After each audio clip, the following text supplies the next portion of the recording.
bersama air dan bunga pelita dan depan. Kami bersujud padamu yang maha suci dan sempurna.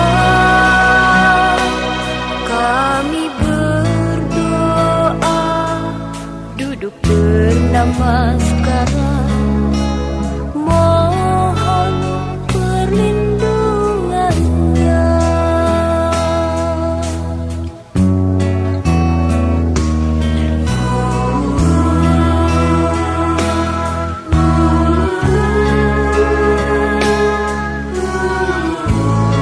Sabitio wiwajantu sabarogo winasatu mate bawa tantarayo suki digayuko bawa api wadana silisa nicang buddha pacahino Tattaro Dhamma Wadanti Ayuwanyo Sukhang Bala. Bapak Ibu, saudara-saudari sedama yang berbahagia, sebelum kita mulai sharing Dhamma pada malam hari ini, marilah kita semua bersikap anjali untuk menyatakan hormat dan sujud kepada Guru Agung kita, Sang Buddha Gautama Buddha Sakyamuni. Namo tassa bhagavato arahato sama sambuddhassa. Namo tassa bhagavato arahato sama sambuddhassa. Namo tassa bhagavato arahato sama sambuddhassa. Terpujilah Bhagawa yang Maha Suci yang telah mencapai penerangan sempurna. Terpujilah Bhagawa yang Maha Suci yang telah mencapai penerangan sempurna. Terpujilah Bhagawa yang Maha Suci yang telah mencapai penerangan sempurna. Bapak Ibu, saudara-saudari sedama yang berbahagia, selamat malam. Namo Sangyang Adi Budaya, Namo Buddhaya. Bahagia sekali pada malam hari ini kita bisa melakukan kegiatan sharing Dharma walaupun dengan cara yang sangat berbeda. Karena saya di sini dan Anda semua di rumah masing-masing. Jadi kita jauh di mata tapi dekat di hati. Nah, Bapak Ibu, apapun kondisi yang kita hadapi pada saat ini, dengan merebaknya pandemi virus corona COVID-19, jangan sampai membuat kita semua menjadi panik, cemas, khawatir, dan semoga kita semua bisa menghadapi ini dengan tenang, tetap waspada, sakti, dan selalu mengikuti anjuran dari pemerintah untuk selalu tetap diam di rumah, tidak kemana-mana, dan tetap menjaga kebersihan dan kesehatan dari diri kita masing-masing.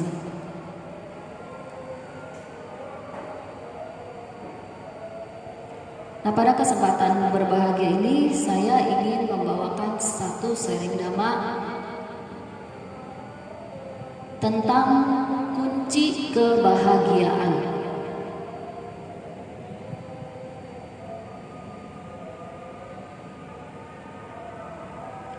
Di dalam Dhammapada 200 Sukawaka bab 15 bagian 4, Sang Buddha mengatakan, susukang wata jiwanma, Yesano nati kincanang, piti baka bawisama, dewa abas sarayata.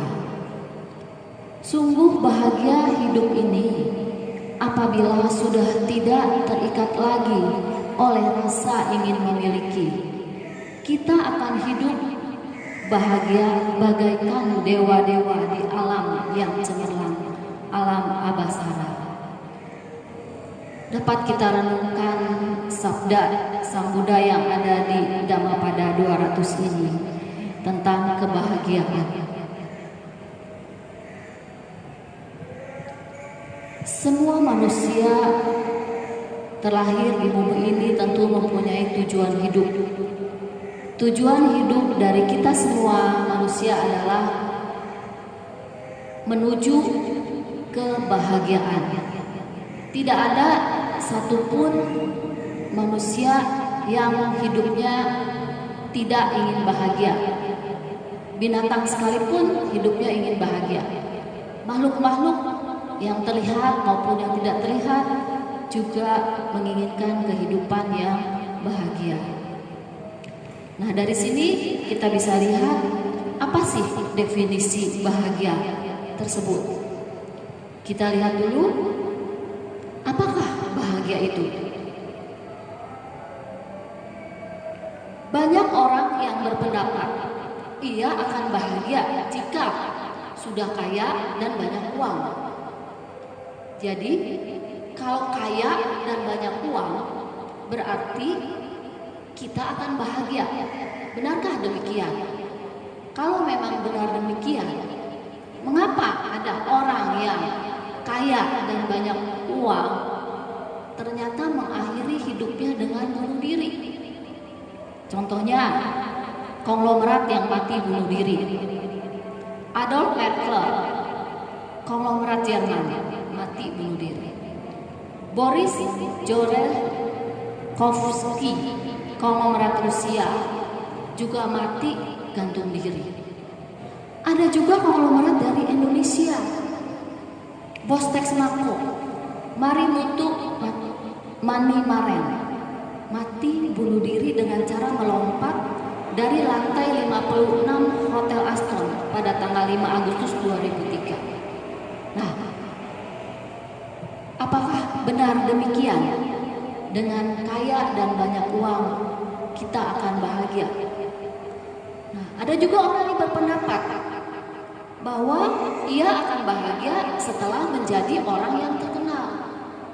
Kalau kita menjadi orang yang terkenal, kita akan bahagia. Benarkah demikian? Banyak orang terkenal yang menjadi artis, bintang film, penyanyi, menjadi terkenal. Tetapi ada di antara mereka juga yang mengakhiri hidupnya dengan bunuh diri. Contohnya artis Korea, Jang Jae-yeon, dia mati bunuh diri di rumahnya. Ada lagi Lee En-ju, artis dan penyanyi terkenal, dia mati bunuh diri. Park Yong-ha, artis terkenal, juga mati gantung diri. Dan bintang superstar kita Michael Jackson juga mati karena overdosis akibat dari obat penenang. Jadi apakah benar dengan terkenal mereka memiliki kehidupan yang bahagia? Nah, ada juga orang yang berpendapat ia akan bahagia jika memiliki kekuasaan. Kalau kita memiliki kekuasaan, maka kita akan bahagia. Benarkah demikian? Banyak orang berbondong-bondong untuk mencari kekuasaan. Contohnya, berbondong-bondong untuk mendaftarkan diri menjadi anggota DPR, menjadi menteri, menjadi presiden, bahkan menjadi camat dan lurah.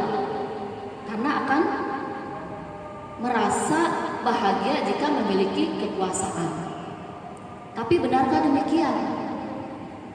Ada seorang presiden di Brasil. Dia menjadi presiden 2 periode, dari tahun 1930 sampai 1945, dan yang kedua 1551 sampai 1554. Ternyata dia juga meninggal karena bunuh diri. Dia adalah Getulio Vargas. Ya. Jadi, apakah dengan mempunyai kekuasaan kita akan bahagia? Ada juga orang yang berpendapat, banyak orang berpendapat, ia akan bahagia setelah mempunyai banyak gelar atau titel dari perguruan tinggi. Jadi dia memiliki pendidikan yang tinggi. Benarkah demikian? Kalau orang akan memiliki pendidikan yang tinggi, dia akan hidup bahagia. Ada contoh-contoh banyak ilmuwan yang berpendidikan tinggi ternyata memiliki kehidupan sama, mati bunuh diri. Contohnya Wallace Carothers, seorang profesor kimia, penemu kain nilon, dia mati bunuh diri. Hans Becker, seorang dokter penemu EEG, dia juga mati bunuh diri. Georges Eastman, seorang ilmuwan, penemu roll film dan Kodak, dia juga mati bunuh diri. Jadi, orang yang kaya dan banyak uang, orang yang terkenal, orang yang mempunyai kekuasaan, orang yang pandai, orang yang mempunyai pendidikan yang tinggi, belum tentu bahagia. Ada juga orang yang tidak kaya, dia miskin. Mungkin dia hidup hanya bisa untuk makan anak dan istri, tetapi hidupnya bahagia, bisa kumpul bersama anak dan istri, bisa kumpul bersama keluarga. Ada juga orang yang hidup dengan bertani di pedesaan.